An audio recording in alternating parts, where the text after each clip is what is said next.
Here's my question. What has he done on probation?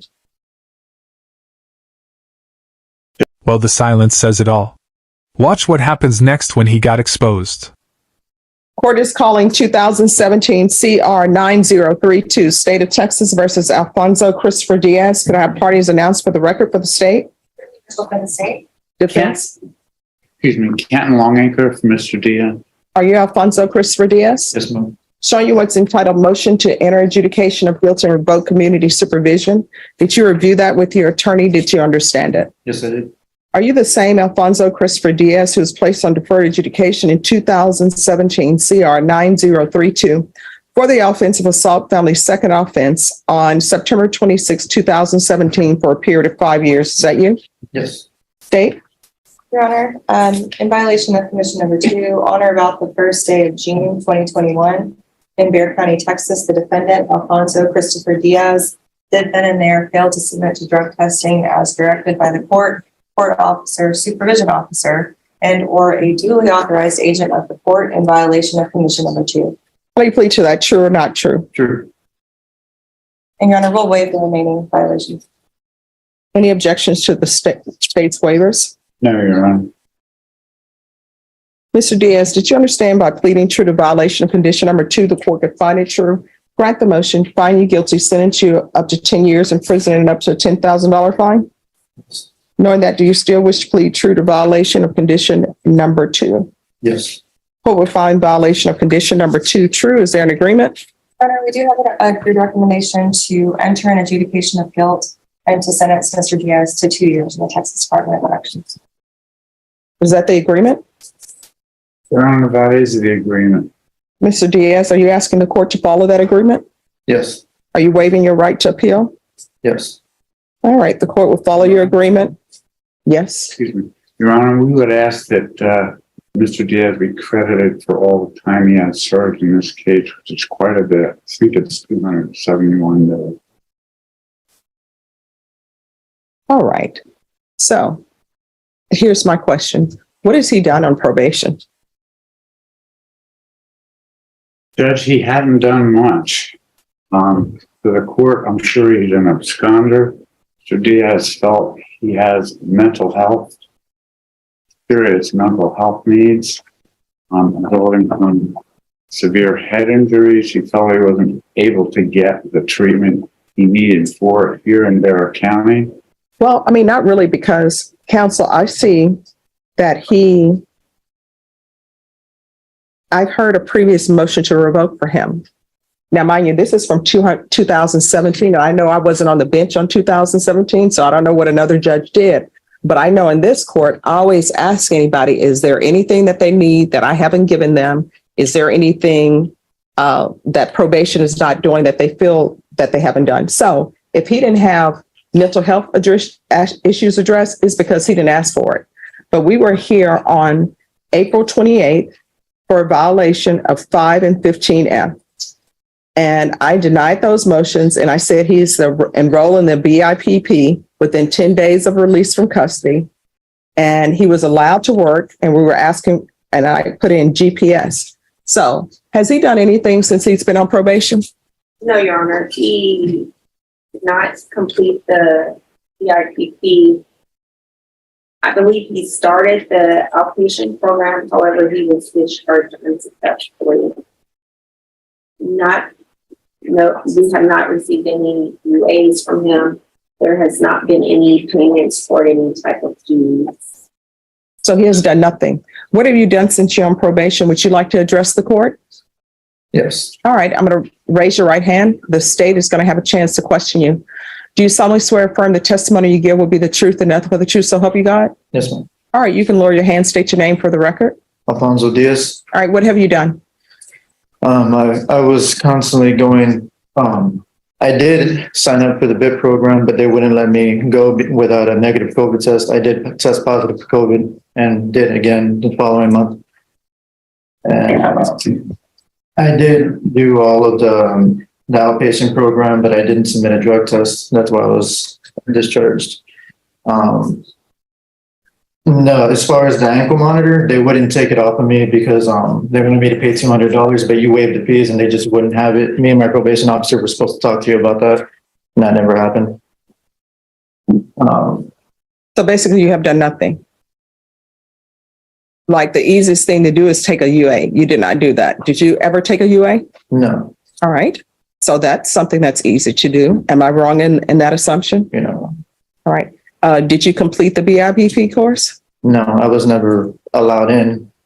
I have a proof email. You got a letter for it, an email from the people who do it. So you're telling me since 2022, you have never been COVID free to do a COVID exam. And actually, there's a motion to revoke that was issued for you July 20th, 2020. And I granted a BF and issued a judge's warrant because you didn't show up. And I'm sorry, it's April 28, 2021. You're telling me that since April 28, 2021, you never tested negative for COVID to start the BIPP course. Is that what you're telling me?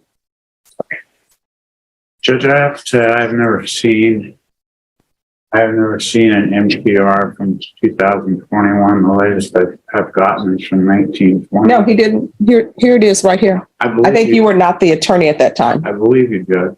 I'm just Yes. saying, in my efforts to get all of the motions to adjudicate and revoke, up until this morning, the latest one I had was from 2018.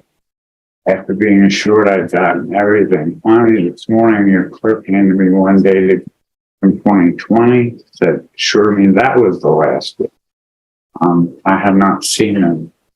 2020, the one I have in front of me is the last one I've gotten, and I just got it today. Do you want that, counsel? Do you want more time? Because there's one from February 25th, 2019.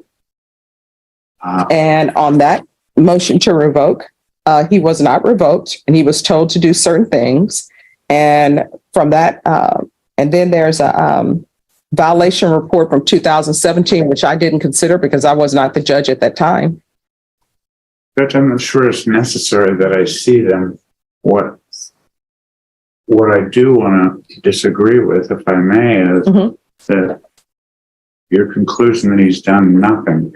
He wasn't able to complete the BIT program because of the COVID problem. All right, I hear what you're saying, counsel, but you just told me that he absconded. I just told you that what I intended to tell you was he believed he couldn't get treatment he needed as a result of the serious head injury that he has here in Bear County. I know that's likely inaccurate, but that's what he believed. Believing that, he elected to go to Massachusetts, where he did get help for that in a number of respects. He obtained a job, which he still has with Walmart for, I suppose it's a union Walmart, for $18 an hour as a stocker.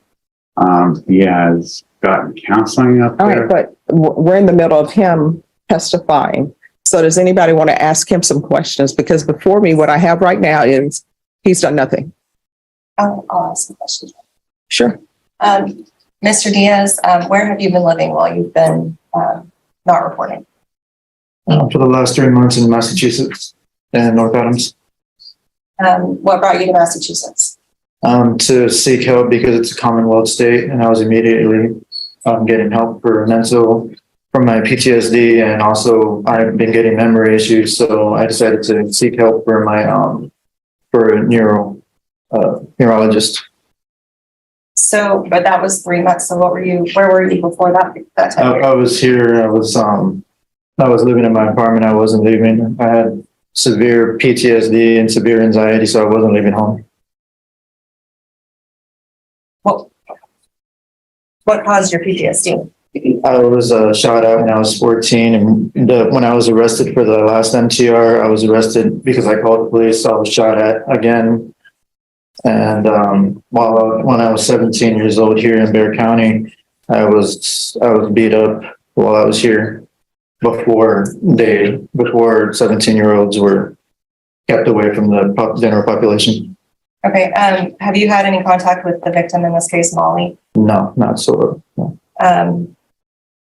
Do you have a new relationship? She's the mother of my other two children, but it's purely civil. And how old are your children? My other two, 12 and 11.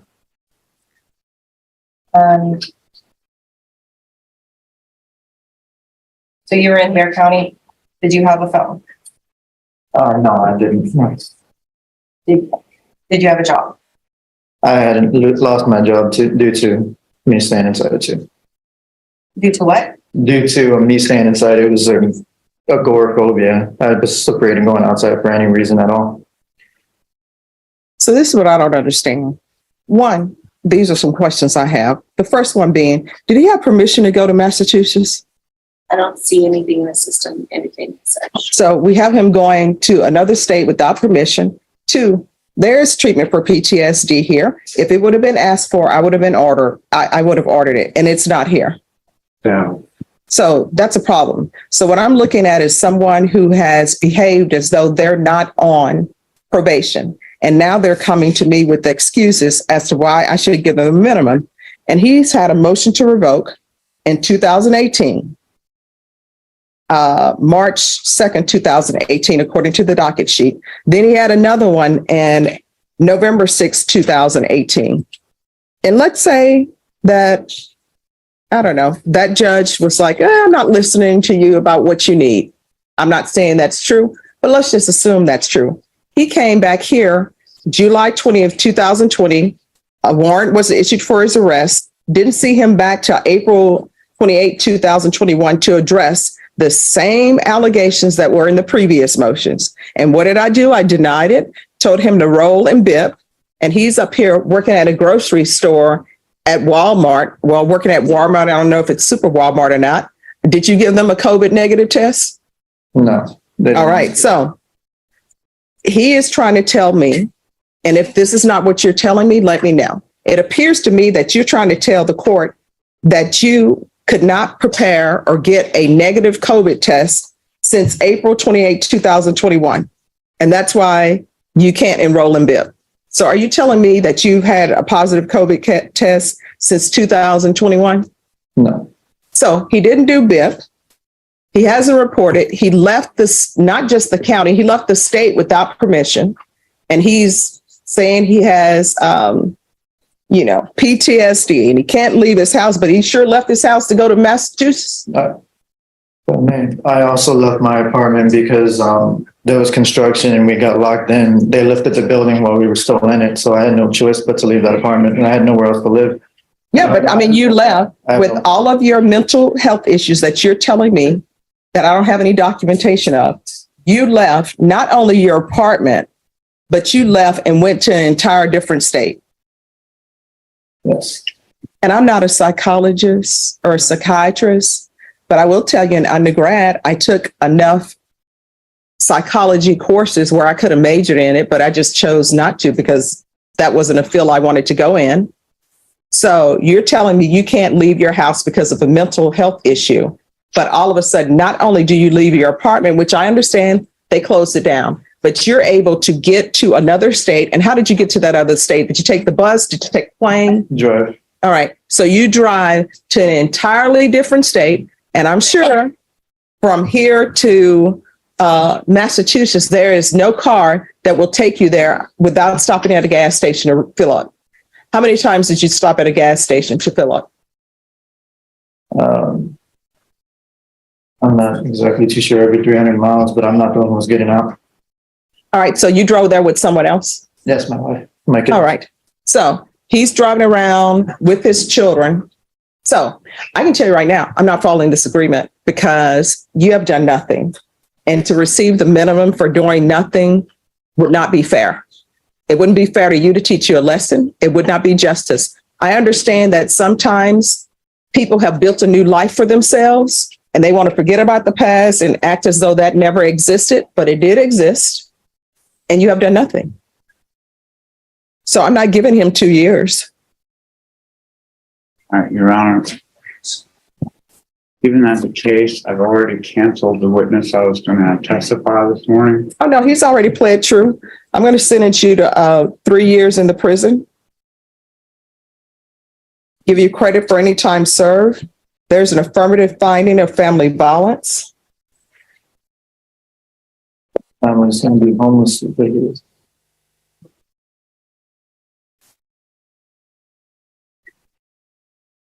And there's to be no harmful or injurious contact with Molly, Mollie, Alvarez.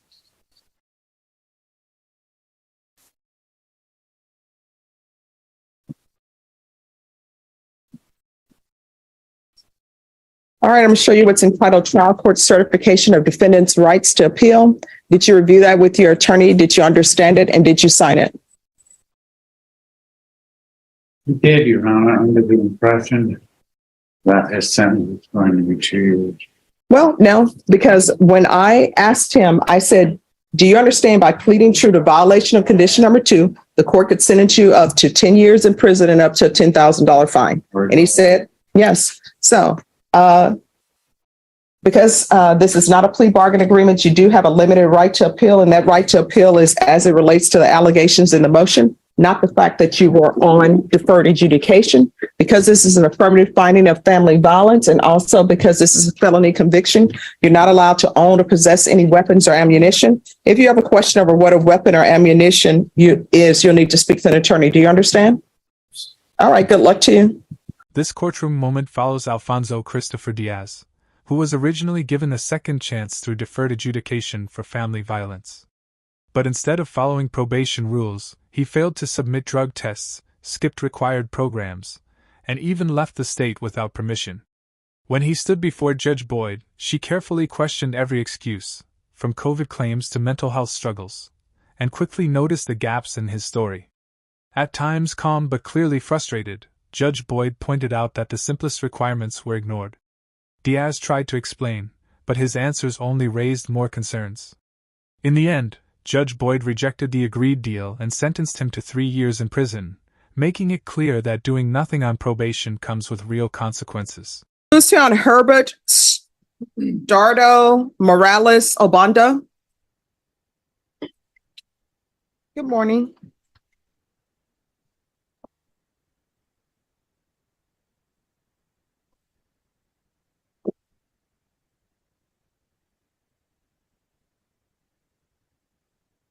Hello. All right. So, are there any citizenship issues? Yes, sir. Okay. And counsel, is your office going to handle the immigration issues? Is he appointed? Yeah, no, we're hiring, we have an in-house counsel, Okay, so we speak to him about it. There was consequence, okay, but the immigration attorney, he's not hired for the federal property. all right, so are you all gonna address the immigration issues? Yes, within the criminal case. Yes, okay, I like that you're putting it there. All right, this is family violence. Yes, we talked to Isaac already, this is the first setting. All right, We are some time of discovery. We are in that process. Probably by the next setting, the ADA will also give us an offer. all right, so are there medical records or anything of that Yeah. nature in this? Yes. I have an agreed PO for CPS records. I'm happy to give it to Yes. the judge. And we have those records.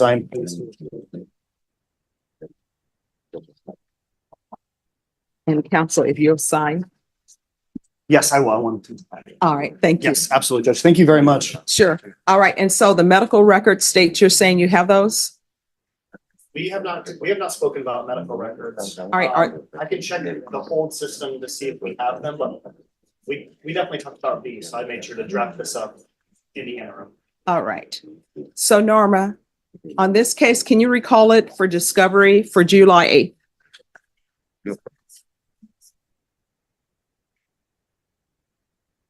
Just curiosity, the week after, What's going on? my sister coming from Puerto Rico to pick up my mom.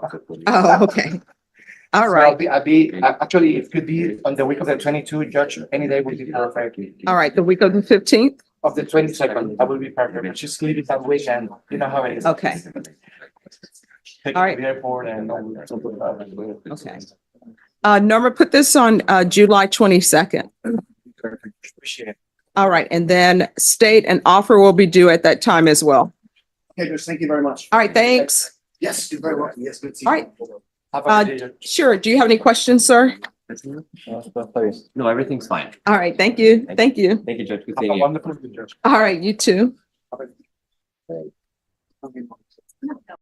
This guy was already on probation for family violence case. And now he was being nervous in front of Judge Boyd. But Judge asked him to not worry and then drops sentence hammer. Watch the reaction. Alfonso Diaz was on deferred adjudication, probation, for a family violence case, but repeatedly failed to follow basic conditions. He didn't take drug tests, didn't complete required programs, didn't report, and even left the state without permission. In court, he blamed COVID and mental health issues, but the judge found his explanations inconsistent and noted he had done nothing to comply with probation despite multiple chances. As a result, the judge rejected the agreed 2-year deal and sentenced him to 3 years in prison, emphasizing that ignoring probation requirements has real consequences.